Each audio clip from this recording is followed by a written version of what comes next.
As you know, we've been doing our Lenten devotional series, and this is part of it. And I'm going to introduce you to an individual that you might know.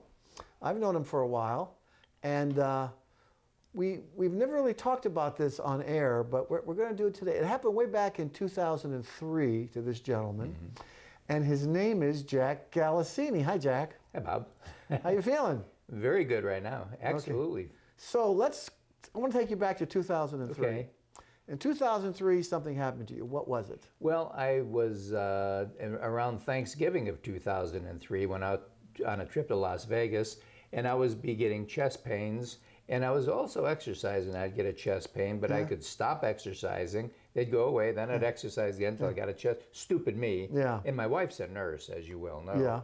And finally, she, right after Christmas, the Saturday after Christmas, she kind of caught me favoring my chest a little bit. And she said, "What's wrong?" I said, "Well, I have these chest pains." She said, "What?" So she went, we were in Mobile actually, and I live in Montgomery, and she went ballistic. It was like 2 o'clock in the morning. Yeah, it was, yeah. And I said, "Well, I can kind of control this." And she said, "Control it, my foot." And I went in, and people came and said, "Did you have a heart?" I did not have a heart attack. Actually, I have a very healthy heart. Yeah. But I had blockage. Right. And I had to have a 6 bypass. A sextuple bypass. Sextuple now, bypass. You hear about all the time, Jack. Quadruple. A quadruple bypass. Right, but 6 of your veins were full of pasta. Amen. Amen. That's right. Yeah. And the doctor, well, first they did a heart catheterization, and my cardiologist was a good friend, and he said, "There's nothing I can do for you." And then the cardiovascular surgeon came in, who I happen to know also, and he says, "Jack, we're going to spend a little time together." Yeah. And he did, and he did the work on that, and it was very successful.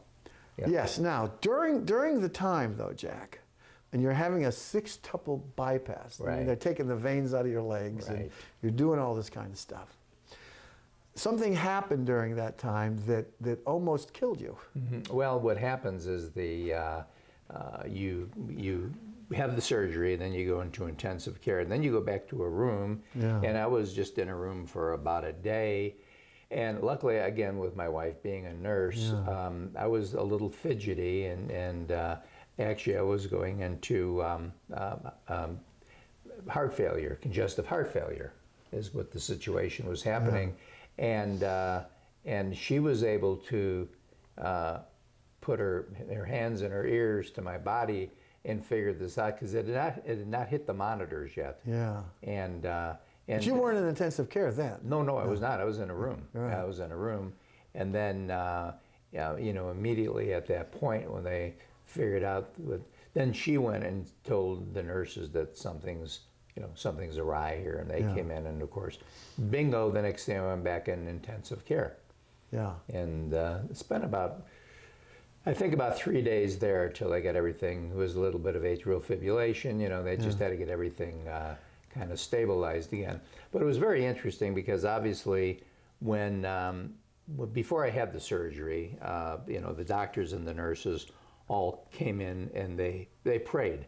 We prayed before the surgery, which in a lot of cases people go, well, they wouldn't allow prayer. Well, baloney. This was a situation where you do need the prayer, because the prayer for the surgeon's hands as well as the hands of the nurses that are working. And of course, you're I know that you're a Roman Catholic, right?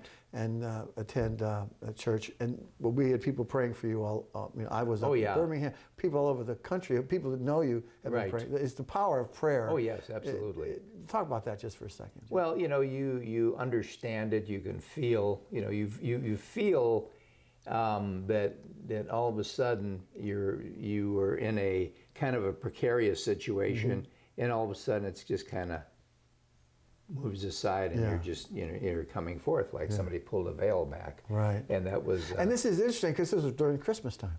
Yeah. This is actually the time after Christmas, and it was very enlightening at that point. And I think you have a copy of it. I wrote a poem called Second Chance. Yeah. Because I figured, well, God did give me a second chance. Right. So, and what do you do with that second chance? Well, you try to make the world a better place. Sure. You dedicate your life to trying to do that. And we've said this all along in our programs, that that the only reason that we do what we do and say what we say is that we have children coming up and grandchildren that we want this to be a better place for them. Sure. Well, thanks, Jack, for sharing that with us and with our audience. It's called our Lenten Devotional Series. And thank you so much for being with us.